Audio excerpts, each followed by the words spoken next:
The debris told a story Robert Hayes wished he could unread. Twisted metal floated past the viewport, each piece carrying scorch marks that spoke of weapons fire. Some chunks were small, others dwarfed his research vessel. All of them had been part of something alive once. Skin shows no active vessels in range, his navigator said. The young woman's voice carried an edge of relief. Whatever happened here is over. Robert nodded, but kept watching the wreckage drift by. The Pathfinder had jumped into deep space 3 hours ago, humanity's first experimental leap beyond their home system. The celebration had lasted exactly 12 minutes before they detected the debris field. Now, surrounded by the remains of civilization's last stand, celebration felt like a distant memory. "Sir, we're picking up something." The communications officer leaned forward. "It's faint. Repeating pattern. Could be automated, but the rhythm seems wrong for that. Put it through." Static filled the bridge, punctuated by sounds that might have been words. The translation software churned through possibilities, rejecting most of them. Then, suddenly, clarity emerged from the noise. "Anyone? This is Shelter Unit 7. Oxygen at 14%. Please, if anyone can hear this," the voice cracked. Robert felt his chest tighten. He had trained for first contact scenarios. None of them had prepared him for this. "Can we locate the source?" "Yes, sir. 2 million kilometers spinward. It's a small structure, maybe a life pod or emergency station. Hull's intact, but power signature is almost gone." Robert looked at his crew. 12 people, all scientists and researchers. They had enough supplies for themselves and a 6-month mission. Their ship carried no weapons, minimal shielding, and a jump drive that had only proven it could work once. Set course. Maximum burn. The Pathfinder came alive, her engines pushing harder than the designers had ever intended. Robert strapped into his chair and watched the distance counter drop. 1 million kilometers. 500,000. 100,000, thought the structure resolved on their screens. It looked like someone had carved a sphere out of crystalline material, then forgotten it in space. Cracks spider-webbed across its surface. Lights flickered inside, weak and growing weaker. "Life signs?" Robert asked. 37. Different species from what our database can tell. Vital signs are weak across the board. Robert grabbed the comm. "This is the research vessel Pathfinder. We're human. We're coming to help." The response came immediately, the voice stronger now. "Human? We have no record of your species. Are you with the Coalition?" "We're not with anyone. We're just here. Can you hold on for another hour?" A pause. Then, quieter. "We've held on for 3 weeks. We can manage 1 more hour." The rescue took 4. The Pathfinder's airlocks weren't designed for mass evacuation. Robert's crew improvised, using cargo nets and tether lines to guide the survivors aboard. They came through in small groups, supporting each other. Some walked on 2 legs, others on 4 or 6. One floated, propelling itself with gentle movements of fan-like appendages. They were insectoid, mostly. Chitinous plates covered their bodies in patterns that reminded Robert of beetles and mantises. But their eyes held something universal. Exhaustion, fear, and now, as they stumbled into the Pathfinder's corridors, something else. Hope. The last one through his old. Robert knew this not from appearance, but from the way the others deferred to him. The elder moved slowly, each step calculated to conserve energy. When he reached Robert, he stopped. "I am Trill. We are Kelshi. We owe you our lives." Robert extended his hand, then realized the gesture might mean nothing. Trill studied the outstretched palm, then reached out with a 3-fingered appendage and grasped it. "Robert Hayes, why were you out here alone?" Trill's mandibles clicked together in what might have been a sigh. "We were not always alone. 3 weeks ago, we were 12,000. A colony ship fleeing the war. The Draven found us." "The Draven? You truly are new to this region." Trill gestured at the debris surrounding them. "This is the war. This is what it looks like when 2 great powers meet and neither will yield. The Draven Collective has been fighting the Spiral Coalition for 300 of your years. We Kelshi are part of the Coalition, though part is a generous word for what we have become." Robert felt something cold settle in his stomach. 300 years. 300 years of retreat, of evacuation, of watching worlds burn. The Draven want total conquest. The Coalition wants only to survive another day. We have forgotten what victory looks like. The bridge fell silent. Robert's crew stared at Trill, processing this revelation. Humanity had spent generations reaching for the stars, imagining what they might find. War on an unimaginable scale had not made the list. Where do you need to go? Robert asked finally. The nearest Coalition outpost is 2 weeks' journey from here. But your vessel was not meant for so many passengers. The strain will be fine, Robert interrupted. We'll make it work. Why? The question came soft, almost gentle. You said you're not part of this conflict. You could leave us, take our coordinates, and return with proper rescue ships. Why risk your vessel and crew for strangers? Robert looked around his bridge, at the crew who had already started redistributing supplies, calculating new life support requirements, adapting to a mission that had nothing to do with research and everything to do with simple human decency. Because if we won't help when we can, he said, meeting Trill's compound eyes, then what was the point of reaching the stars? Trill stood motionless for a long moment. Then his mandibles moved in a pattern Robert's translator labeled as profound respect. Perhaps, Trill said quietly, the galaxy has needed humans for a very long time. The council chamber felt more like a tomb than a government building. Rachel Kim walked through corridors lined with memorials, each wall displaying names and scripts from a dozen different languages. Some were recent. Most were ancient, the engraving worn smooth by time and grief. A guide had explained that the Coalition recorded every being lost to the war. They had run out of wall space 40 years ago. The chamber itself was circular, with 6 raised platforms arranged around a central floor. Each platform held representatives from one of the Coalition species. Scath, reptilian and precise. Miran, amphibious and cautious.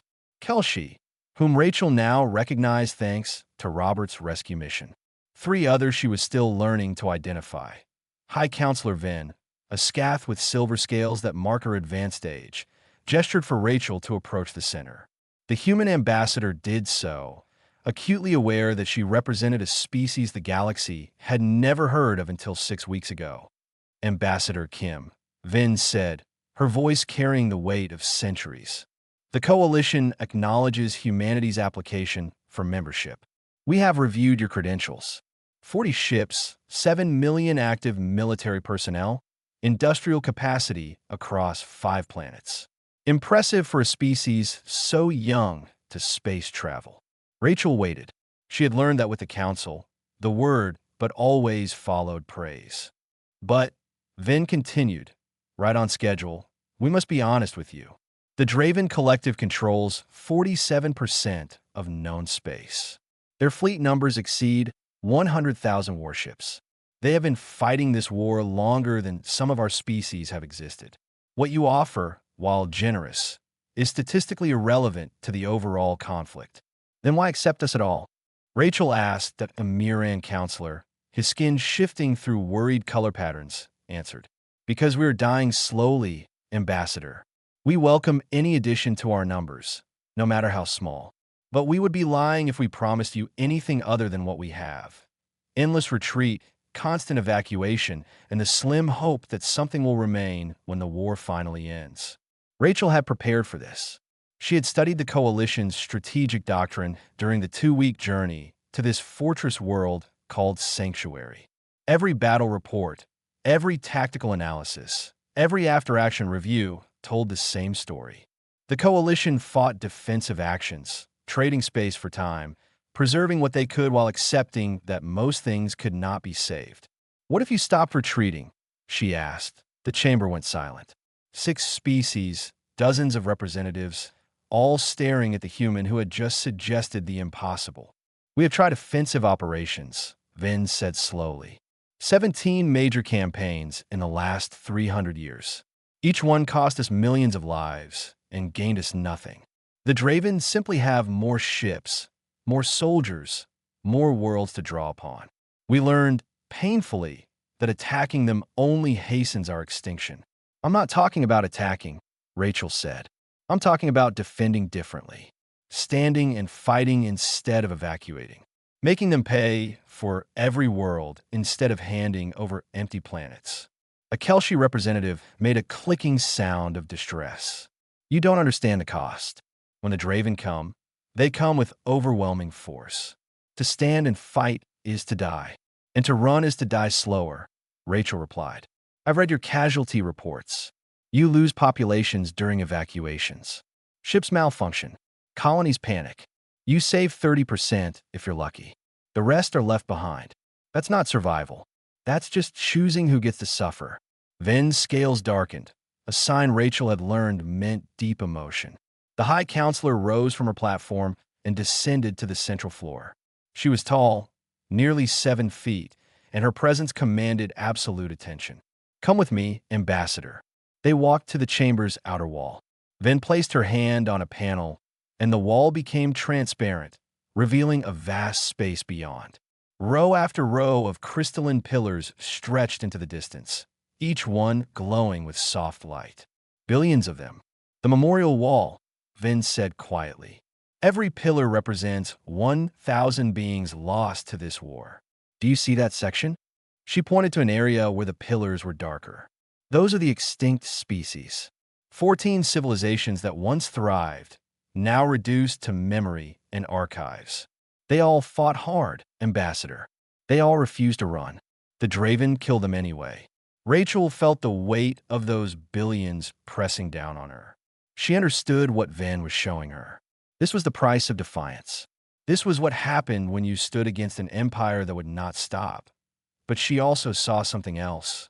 She saw that every species here had survived by running, by hiding, by accepting that the best they could hope for was to exist somewhere the Draven hadn't reached yet. They had survived, but they had stopped living. We don't see failures when we look at this, Rachel said softly. We see people who mattered, people worth remembering, people worth fighting for.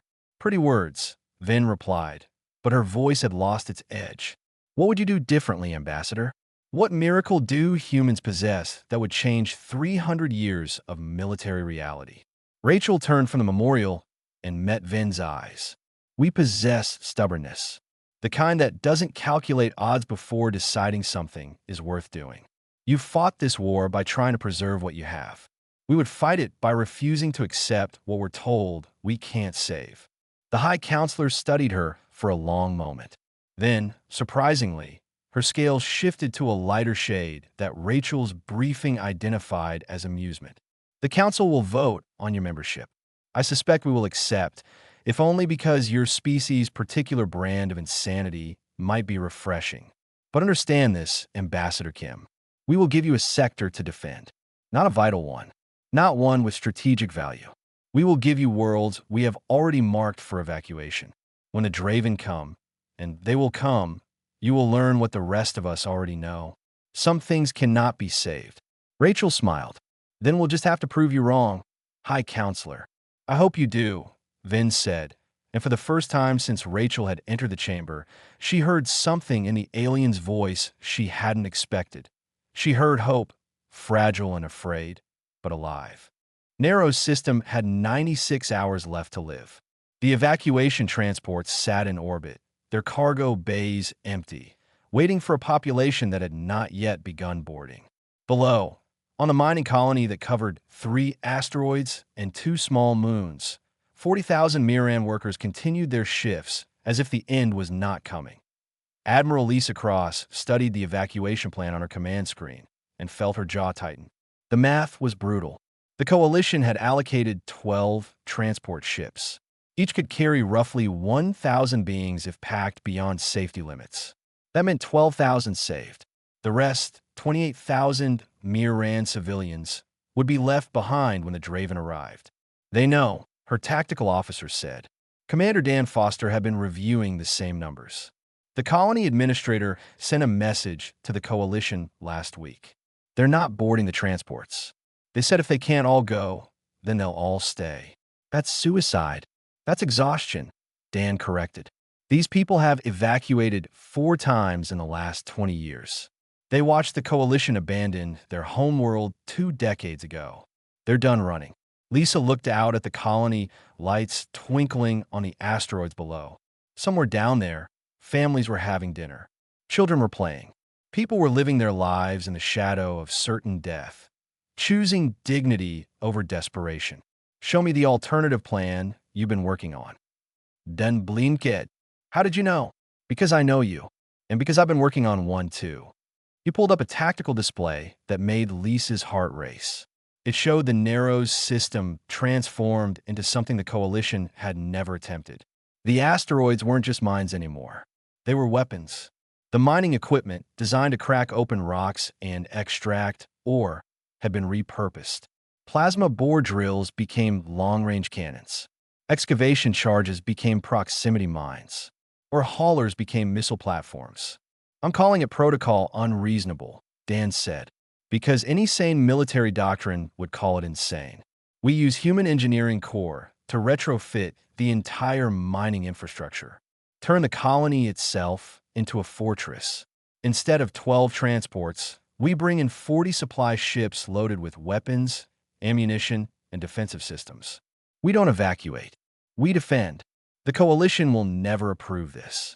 The Coalition doesn't have to. We're in command of this sector. They gave us authority to manage the evacuation as we see fit. Lisa smiled. You realize we're about to violate every principle of modern Coalition warfare? Yes, ma'am. I've prepared the court-martial paperwork for after we win. 6 hours later, Lisa stood in a communication room, her image being broadcast to every screen in the Narrows colony. 40,000 Miran faces looked back at her, their large eyes reflecting uncertainty and something that might have been hope. My name is Admiral Lisa Cross. I represent the Terran Defense Group. The Coalition has ordered your evacuation. We're here to give you a different option. She paused, making sure every word registered. We can turn this colony into a fortress. We have engineers, weapons, and a plan to make the Draven pay for every meter of space they try to take. But it only works if you stay. If you trust us. If you're willing to fight for your home instead of abandoning it. The silence stretched for 10 seconds. 20. Then the colony administrator, a Miran named Bresh, appeared on her screen. His skin displayed patterns that Lisa's translator identified as profound skepticism. The Coalition has already told us this colony is not defensible, Bresh said. They have 300 years of military experience. You have been in space for less than 1 year. Why should we trust you over them? Because they've spent 300 years learning how to lose slowly, Lisa replied. We haven't learned that lesson yet. Maybe that makes us foolish. Maybe it makes us dangerous. But it also means we're willing to try things the Coalition has given up on. And if we stay and you fail, if the Draven kill us all, then at least you'll die in your home, fighting for something that matters. The Coalition's plan leaves 28,000 of you behind anyway. We're offering everyone a chance. Bresh's skin patterns shifted. Cycling through colors Lisa had learned meant he was thinking hard. The transmission remained silent for almost a minute. Then Bresh spoke. We ran from our homeworld. We ran from 3 colonies before this one. Every time, the Coalition promised they would hold the line somewhere. They never did. We are tired of running, Admiral. If you truly mean to stand and fight, then we will stand with you. The colony erupted in sound. Lisa heard it through the comm, a chorus of Miran voices raised in something between a cheer and a war cry. Within 12 hours, human engineering teams were on the surface. Lisa watched from orbit as they worked alongside Miran miners, both groups learning from each other. The miners knew the asteroid's weak points, the best angles for drilling, the structural limits of the rock. The engineers knew weapons, tactics, and the art of turning civilian infrastructure into military assets. Coalition observers arrived on the second day. They sent urgent messages to High Counselor Vin, warning that the humans were violating every established protocol. The reports described defensive preparations that were tactically unsound, strategically wasteful, and morally questionable. Vin's response was brief. Let them try. We have already written off Narrows. If the humans want to learn the hard way, that is their choice. On the 4th day, 92 hours after Lisa had arrived, the warning systems triggered. A Draven fleet had emerged from jump space at the system's edge. 200 warships, enough to reduce the colony to debris in under an hour. Lisa opened a channel to every ship in her small fleet. 12 human vessels, all that remained in the sector. Against 200. This is Admiral Cross. The Draven have arrived. The Coalition doctrine says we should retreat. Today, we're going to teach the galaxy a new doctrine. One that says some things are worth defending. Some people are worth fighting for. And some fights are worth having even when the odds are impossible. She switched to wideband broadcast, making sure the Draven could hear. This is Admiral Lisa Cross of Earth. You come to take this world. You'll have to go through us first. The Draven fleet accelerated toward Narrows. The battle that would change everything was about to begin. Draven Commander Threx had destroyed 47 colonies in his career. Narrows would be number 48, and from the initial scans, it would be the easiest. 12 small warships protecting a mining operation. No capital veces. No serious defensive installations. The Coalition had clearly abandoned this system already. His fleet of 200 warships dropped out of jump space in perfect formation.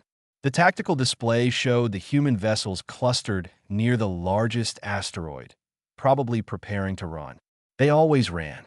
Weapons range in 4 minutes, his tactical officer reported. Their vessels are moving to intercept. Threx leaned forward. Intercept? Not retreat. Confirmed, Commander. They're accelerating toward us. Interesting. Foolish, but interesting. Threx had heard rumors about these humans, the new species that had joined the Coalition. Apparently, they had not yet learned that heroic gestures only resulted in beautiful debris fields. Target the lead vessel. Once we destroy it, the rest will break. The first human ship came in fast, far faster than Draven Doctrine considered safe. It fired missiles, dozens of them, while still outside optimal range. Threx watched them approach on his screen, waiting for his point defense systems to swat them down. Then the missiles veered off course. Instead of striking his flagship, they scattered throughout the Draven formation and detonated. The explosions were small, barely enough to scratch his ship's shields. What was the point? Commander, the asteroid field is lighting up. Multiple power signatures activating. Threx spun toward the tactical display. The mining colony, which should have been dark and abandoned, was blazing with energy. Weapons ports opened across the asteroid surfaces. Not a few. Hundreds. Evasive action. The order came too late. The asteroids fired as one, launching projectiles that Threx's computer struggled to classify. Some were clearly mining charges, repurposed into missiles. Others were chunks of or accelerated to devastating speeds by industrial mass drivers. And threading through it all were beams of plasma, the same plasma used to bore through solid rock.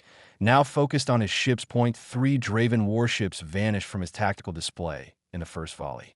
Not disabled, not damaged, gone. Return fire.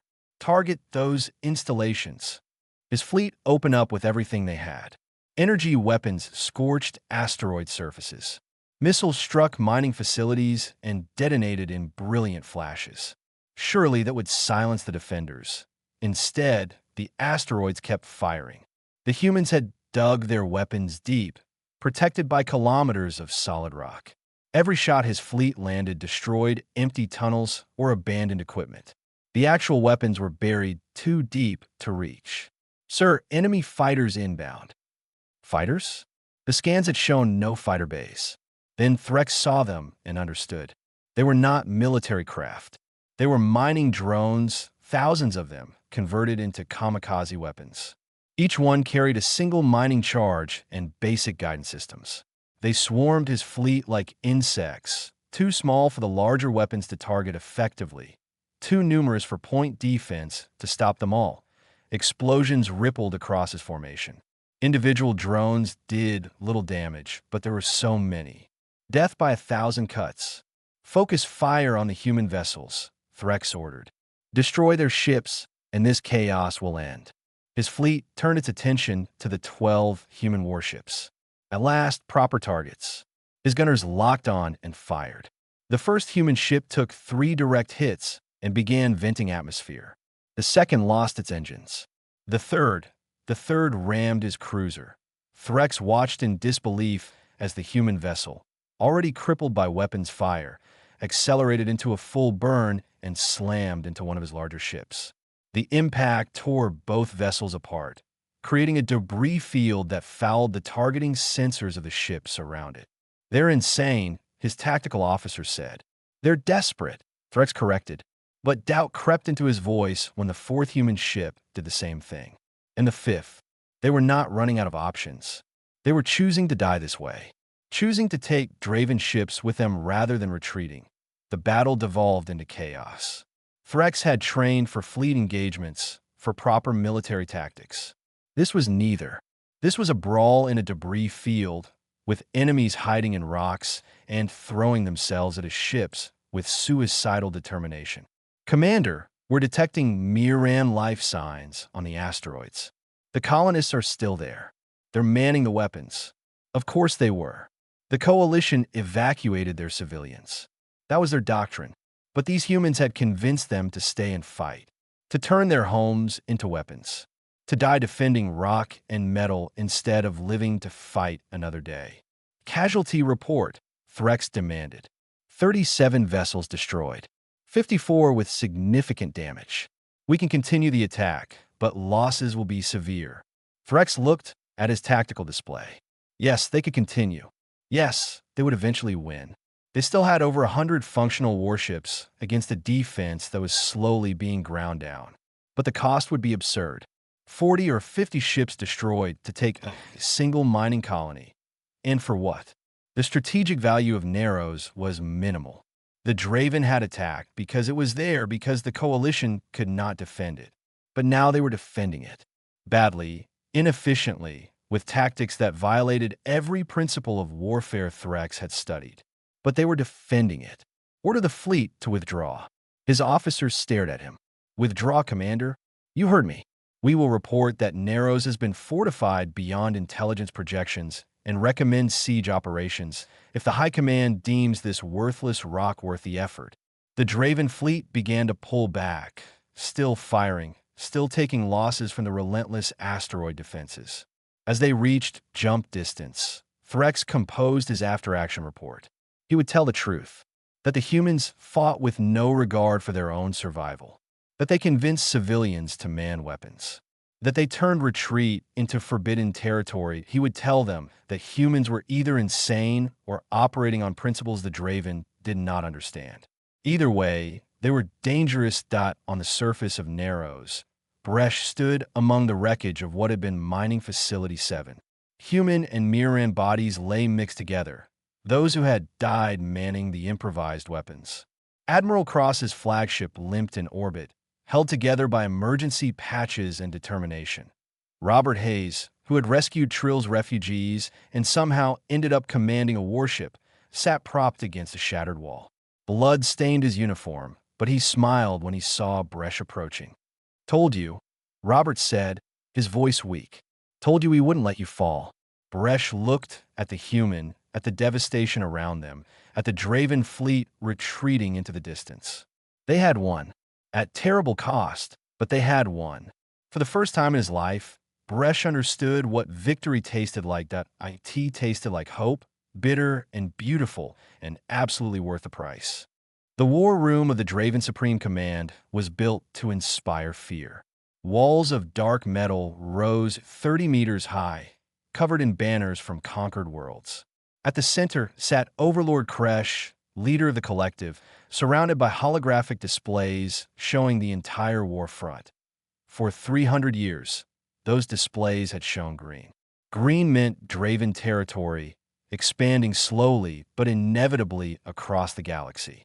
The Coalition territories glowed red, shrinking year by year. It was the natural order. The strong conquered. The weak retreated. Simple. But now, scattered across the red zones, new markers appeared. Small dots of yellow, indicating contested territory. Territory that should have been easy conquests but had somehow become battlegrounds. "Explain this," Kresh demanded, pointing at a cluster of yellow markers. Field Commander Gavin pulled up detailed reports. "Supreme Overlord, these are systems where the Coalition has stopped evacuating. They are implementing defensive tactics similar to what we encountered at Narrows. Our forces are still winning these engagements, but casualties are running 3 to 4 times higher than projections. Then increase our force deployment. We have, my lord. The coalition is matching our increases. They appear to have unlimited volunteers willing to man defensive positions. We have identified the source of this change. Gavin highlighted a series of human symbols throughout the tactical displays. The humans have deployed what they call Hope Corps, small teams of engineers, medics, and advisors embedded with every coalition defensive force. They're teaching our enemies how to fight like humans. Kresh studied the reports. The numbers told a story he did not like. The Draven were still winning. They still controlled more territory. But the rate of expansion had slowed. Worse, some systems were requiring multiple assault waves. Some are being abandoned as too costly to take. This is unacceptable. The coalition follows a doctrine of retreat and preservation. They have for centuries. These humans have been in the war for less than 1 year. How can they change 300 years of military culture so quickly? Another commander, Vralik, spoke up. It is not just military tactics, Supreme Overlord. We have intercepted coalition communications. The humans are changing how they think. Worlds marked for evacuation are now being volunteered for defense. Species that had accepted extinction are now recruiting soldiers.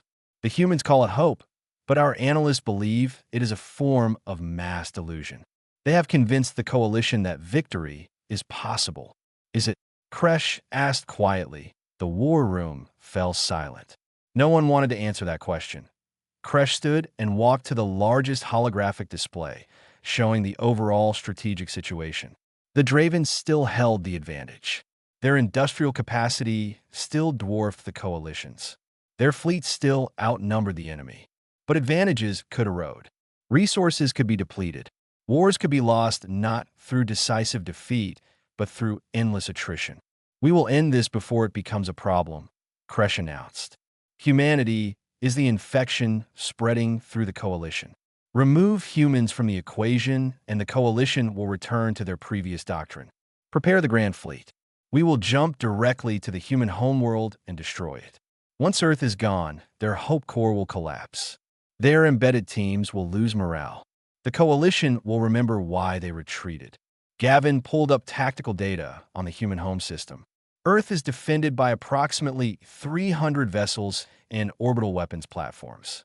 Intelligence suggests they have been diverting resources to building defenses around their homeworld. A fleet of 5,000 warships should be sufficient to overwhelm them. Send 10,000, Kresh said. I want no chance of failure. I want the humans to watch their homeworld burn and know that hope dies just as easily as anything else. The orders went out. Across Draven space, warships began gathering. The largest fleet ever assembled by the collective, all aimed at one target. In the war runes and command centers, Draven tacticians calculated victory with cold certainty. Earth would fall in 6 hours, maybe less. But in the coalition territories, different calculations were being made. High Counselor Vin received the intelligence reports about the Draven fleet movement 3 days before they reached human space. She sat in her office, the same office where she had welcomed Rachel Kim months ago, and stared at the numbers. 10,000 warships. It was more than the coalition had faced in any single engagement in the entire war. She could order an evacuation of Earth. The coalition had ships positioned throughout the sector. They could save millions of humans, preserve the species even as their homeworld burned. It was the logical choice, the reasonable choice, the choice she had made hundreds of times before for hundreds of other worlds. Rachel Kim appeared on her communication screen before Vin could send the evacuation order. We know they're coming, Rachel said. Her voice was steady, calm. We've known for 2 days. Our sensors picked up the fleet gathering. Then you understand you need to evacuate. The coalition will provide transport for we're not evacuating. Vin felt something cold settle in her chest. Ambassador, this is not Narrows. This is not a mining colony you can turn into a fortress. This is your homeworld, your species' birthplace. If you stay and fight, Earth will be destroyed. Your people will be slaughtered. Probably, Rachel agreed. But if we run now, we prove to the entire galaxy that hope only works when the stakes are low. Every world that stood and fought because we asked them to, every coalition soldier who stopped retreating because we told them victory was possible, they'll all learn that we only believed in hope when it didn't cost us anything. So you'll die for symbolism. We'll fight for the future, Rachel corrected. And High Counselor, we're not asking you to die with us. But if you want to help, we could use some reinforcements. Vin closed her eyes. 300 years of survival instinct screamed at her to refuse. Earth was lost. Sending ships to defend, it was throwing away resources on a doomed battle. Every principle of coalition warfare said to let the humans learn their lesson and preserve forces for battles that could be won. She opened her eyes and began issuing orders. This is High Counselor Vin to all coalition forces. The Draven are moving to destroy Earth. The humans have chosen to defend their homeworld. I am authorizing any vessel that wishes to join them. This is not an order. This is an opportunity. The humans taught us to hope again. Today, we show them they were right to try. Across coalition space, ships began turning toward Earth. Kelshi frigates, Miran destroyers, Scath battlecruisers. Every species, every vessel that could make the jump in time. They came not because they believed they would win. They came because the humans had convinced them that some fights were worth having regardless of odds. Vin watched the responses pour in. Thousands of ships, changing course, abandoning defensive positions, violating every strategic doctrine she had spent 3 centuries upholding. What have you done to us, Ambassador Kim? Vin whispered to the empty office, but she was smiling. Earth had never looked more beautiful or more fragile. From orbit, the blue and green world turned slowly, unaware that in 6 hours it might become a graveyard. 10,000 Draven warships were jumping toward the system, enough firepower to reduce continents to ash and boil oceans into steam. Overlord Kresh emerged from jump space at the edge of the system and prepared to deliver his message. His fleet stretched across space in perfect formation, a wall of metal and weapons that had never failed to break an enemy's will. He opened a channel to Earth, expecting pleas for mercy or desperate negotiations. People of Earth, Kresh broadcast, his voice carrying the weight of absolute authority. You have chosen to interfere in a war that is not yours. You have corrupted the coalition with false hope and reckless tactics. Today, your species ends. Surrender now, and I will make it quick. Resist, and your world will burn for days. The response came not from Earth's government, but from Admiral Lisa Cross, her battered flagship holding position above the planet she was sworn to protect. This is Admiral Cross. You came here to kill hope, Overlord. You're going to find it harder to kill than you think. Kresh laughed. I see 300 human vessels. Brave, but insufficient. When my fleet is done, there will not be enough debris to mark your grave. 300 human vessels, Lisa agreed. But you might want to check your sensors again. Kresh frowned and gestured for a full tactical scan. The display updated and his confidence wavered. Jump signatures, hundreds of them, appearing throughout the system. Ships dropping out of faster-than-light travel in waves. Not human ships. Coalition ship. Impossible crèche breted. The coalition does not commit forces to doomed battles. They didn't used to, Lisa replied. But we taught them something new. We taught them that some things are worth dying for. The coalition fleet kept arriving. Kelshi frigates joined the human defensive line. Miran destroyers took position around Earth's moon. Scath battlecruisers, ancient vessels that predated the war, powered up weapons that had not fired in decades. And in the command ship, High Counselor Ven herself appeared on every screen in the system. All forces, this is Ven. Today we stop running. Today we stop accepting that some worlds cannot be saved. The humans asked us to hope. We are answering. The final count stabilized at 3,000 coalition vessels. Combined with the human fleet, they face Kresh's 10,000 with barely 4,000 ships. The numbers still favored the Draven overwhelmingly. But something had changed in those numbers. The coalition ships were not positioned for retreat. They were positioned for battle. Kresh felt the first whisper of doubt. 300 years of conditioning the coalition to run, to evacuate, to preserve rather than fight, and the humans had broken that conditioning in months. If he retreated now, the entire galaxy would know that hope had defeated fear. But if he attacked and won, he could still break this rebellion. All ships advance. Destroy them. The two fleets collided in Earth orbit like waves of steel and fire. The Draven had superior numbers, better weapons, and centuries of combat experience. The Coalition had desperation, determination, and the burning knowledge that every second they held the line was another second Earth survived. Robert Hayes, now commanding a destroyer cobbled together from salvage parts, threw his ship into the thickest fighting. His crew, a mix of humans and Kelshi rescued from that first debris field, worked with the smooth efficiency of people who had nothing left to lose and everything to fight for. Ramming speed, Robert ordered as a Draven cruiser targeted the human defensive platforms. His tactical officer did not hesitate, did not question. The destroyer accelerated into a collision that destroyed both ships but saved the platform below. Across the battlefield, similar sacrifices played out. Ven's flagship, the pride of the Scath fleet, positioned itself between Earth and a Draven bombardment squadron. The ancient vessel took hit after hit, her shields failing, her hull breaching, but she did not move. Could not move. Would not move. Kresh watched his casualties mount and felt something he had not experienced in his entire career. Fear, not of dying, not of losing this battle, but fear of what it meant. The Coalition was matching his forces ship for ship, sacrifice for sacrifice. They were not fighting to win. They were fighting to prove they could fight. Then the moon's surface opened up. Kresh stared as hidden launch bays revealed themselves across Luna's surface. Thousands of them. And from those bays came ships. Brand new vessels, fresh from construction, their hulls unmarked by battle. 1,000 ships. 2,000. 3,000. What is this? Kresh demanded. Lisa Cross answered, her voice carrying exhaustion and triumph. You thought we were building evacuation transports. We were building a fleet. Not just for humans. For everyone.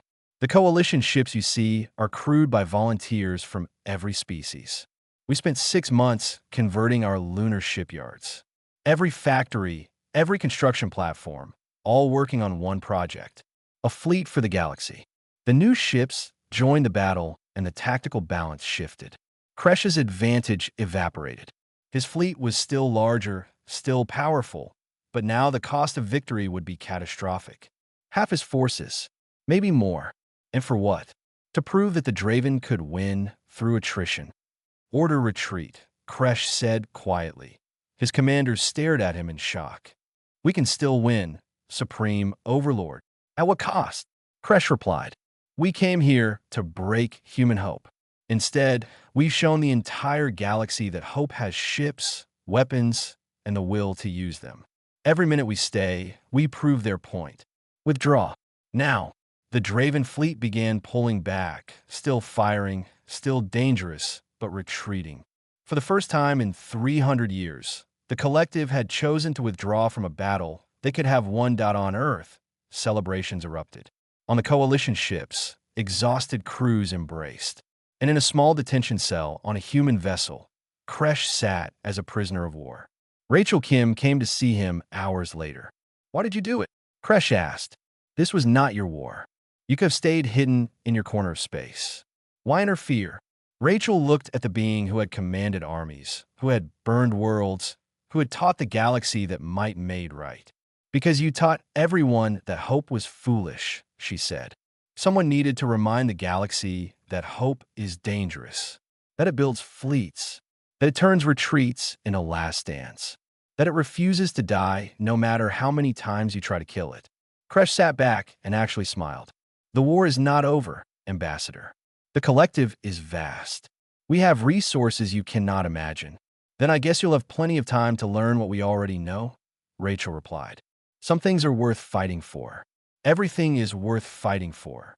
She left him there and walked out to see Earth still turning, still alive, still beautiful. The war did not end that day. But it changed. The Draven began negotiating. Species emerged from hiding, and throughout the galaxy, a human phrase became universal in every language. Some things are worth fighting for. Everything.